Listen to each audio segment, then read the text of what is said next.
और कुरान शरीफ में उसको अल्लाहु अकबर कहा है। वो कबीर असी बम भारी असी, वो कबीर परमात्मा है जो बम भारी माने बंधनों का, अरी माने शत्रु, जो बंधनों का शत्रु है।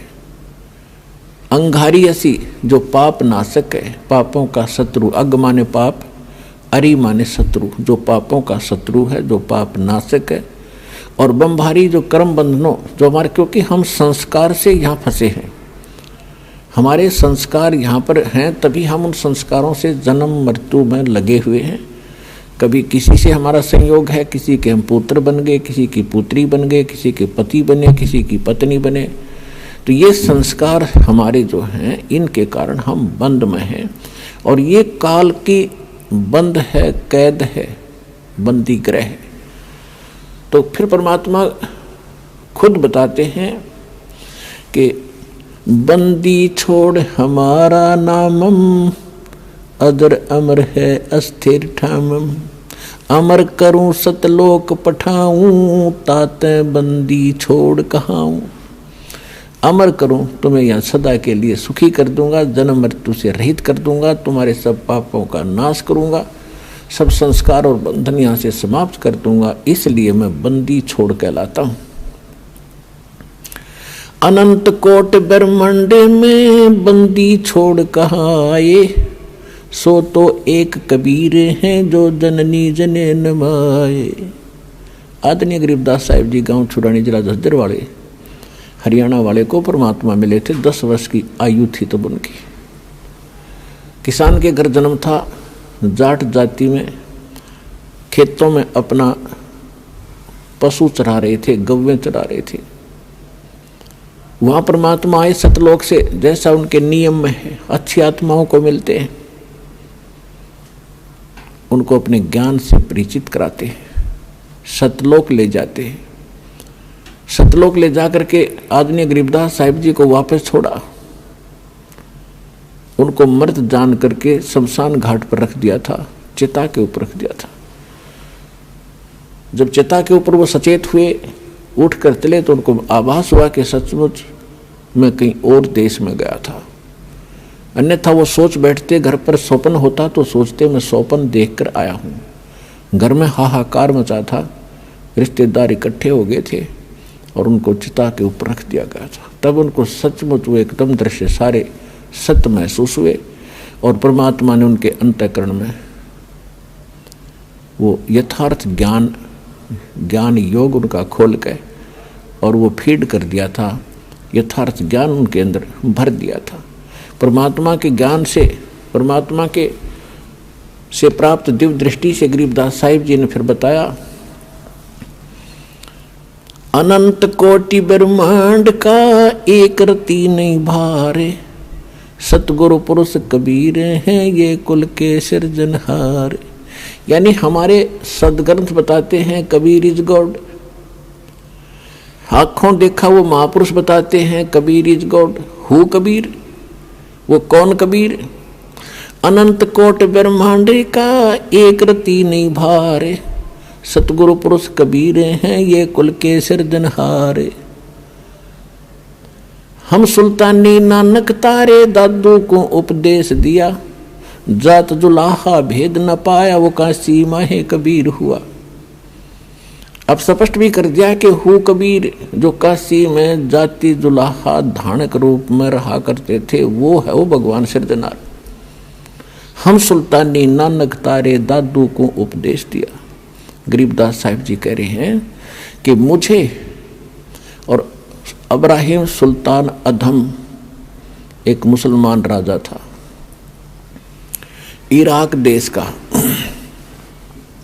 उसको और आदरणीय दादू साहिब जी को, आदरणीय नानक साहिब जी को, हम सुल्तानी नानक तारे और दादू को उपदेश दिया, जात जुलाहा भेद नहीं पाया, वो काशी माहे कबीर हुआ। अब स्पष्ट कर रहे हैं गरीबदास साहिब जी कि मुझे पार किया, दादू साहिब जी को पार किया, नानक जी को पार किया। अब दादू साहिब जी को परमात्मा ऐसे ही मिले थे जैसे गरीबदास साहिब जी को मिले थे। 7 वर्ष की आयु थी, जंगल में बच्चों में खेल रहे थे। एक साधु संत यानी जिंदा महात्मा का रूप बनाकर परमात्मा वहां आए, बच्चों से एक बात की, दादू जी को वहां लेकर गए, आत्मा को सतलोक के अंदर ऊपर के सब ब्रह्मांड दिखाए। दादू जी 3 दिन और 3 रात तक बेहोश रहे, अचेत रहे।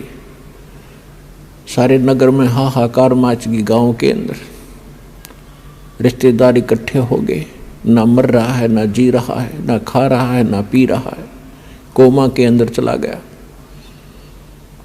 अब सांस चल रही है, मृत भी नहीं कह सकते।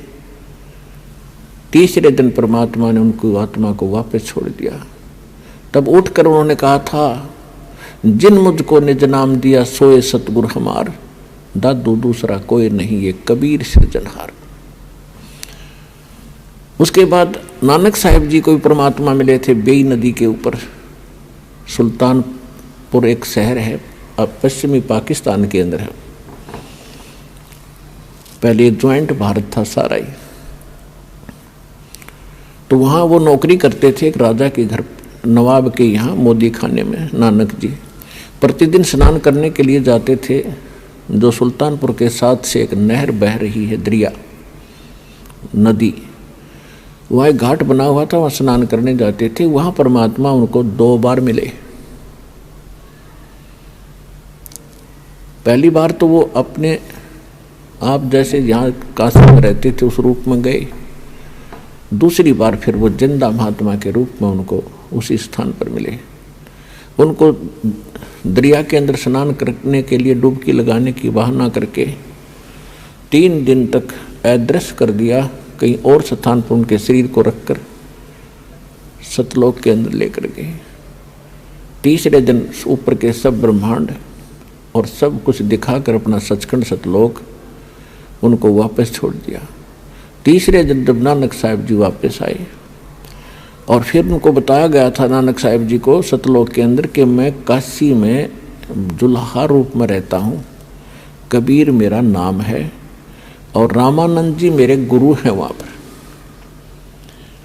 अब आदरणीय नानक साहिब जी की यह बात समझ में कम आई कि परमात्मा और धानक रूप में कहे वहाँ मैं जुल्हे रूप में रहता हूँ, और उधर से कहते हैं रामानंद जी मेरा गुरु है, तो भगवान का गुरु की क्या आवश्यकता है। तो ये असमंजस के कारण जब वो वापस आए तो उन्होंने पहली उदासी यानी पहली यात्रा, उदासी मीन संसार से उदास होकर के, ये संसार उनको फिर नकली दिखाई दिया, ये अस्थायी स्थान दिखाई दिया, हमारा वास्तविक स्थान नहीं है।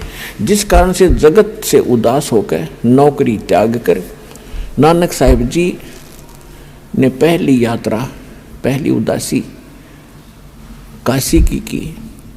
अब वो उन्होंने जो ज्ञान प्राप्त हुआ था उसके आधार से अन्य भी किसी ब्राह्मण से, किसी मुल्ला और काजी से प्रश्न करते थे कि परमात्मा कौन है, कैसा है। जैसे हमारे हिंदू धर्म के धर्मगुरु बताते थे राम और कृष्ण ये परमात्मा है। नानक साहिब जी को आंखों देख चुके थे भगवान को, सतलोक कैसा है, ब्रह्मा विष्णु महेश जी की स्थिति कैसी है, वो कौन कितनी पावर रखते हैं। तो ये सब डिस्कशन करते करते पहुंच गए बनारस में। रामानंद जी के बारे में जानकारी प्राप्त की, तुरंत पता लग गया क्योंकि वो वेल नोन थे। वहाँ से जब पता चला कि आप, नानक साहिब जी ने रामानंद जी से पूछा कि यहाँ कोई कबीर नाम के कोई दुल्हा धानक है। अब रामानंद जी की आंखों में आंसू आ गए, क्योंकि अब रामानंद जी की कथा को पूरा करेंगे थोड़ा सा हिंट में। अब रामानंद जी क्योंकि परमात्मा से परिचित हो चुके थे उनको, तो रामानंद जी ने एक सेवक भेज दिया नानक जी के साथ अपने आश्रम से, वहाँ जहाँ कबीर परमात्मा बैठकर जुलाहे का काम कर रहे थे, खड्डी में कपड़ा बुने थे। अब नानक जी को लेकर के वो सेवक यानी दास भगवानों का, और वहाँ पहुँचा जहाँ परमात्मा कपड़ा बुन रहे थे, अपने कुटिया में बैठे थे अपनी झोंपड़ी के सामने। अब उस बच्चे ने जाति प्रणाम किया और जब नानक साहब जी ने देखा सामने कि ये तो वही है जो सचखंड में मैंने देखा था, तब उन्होंने आंखों में आंसू भर के कहा था, भाई सूरक मुलुक की वेश, ए ठगवाड़ा ठगी देश। ये खरा सियाणा बहुता बार ये धानक रूप रहा करता, लोगों धानक रूप रहा करता। आंखों में आंसू भर गए, भगवान को सचखंड में देखा, वही यहां बैठा धानक के रूप में, चरणों में गिर गए। और फिर परमात्मा ने कहा कि प्रथम मंत्र दिया, फिर कहा सतनाम आपको फिर देंगे, सतनाम बिना मोक्ष नहीं हो सकता। तो नानक साहब जी ने सचखंड में जो देखा था भगवान, वही देखा जब यहाँ पर, तो कहा था वाहे गुरु सतनाम श्री वाहे गुरु।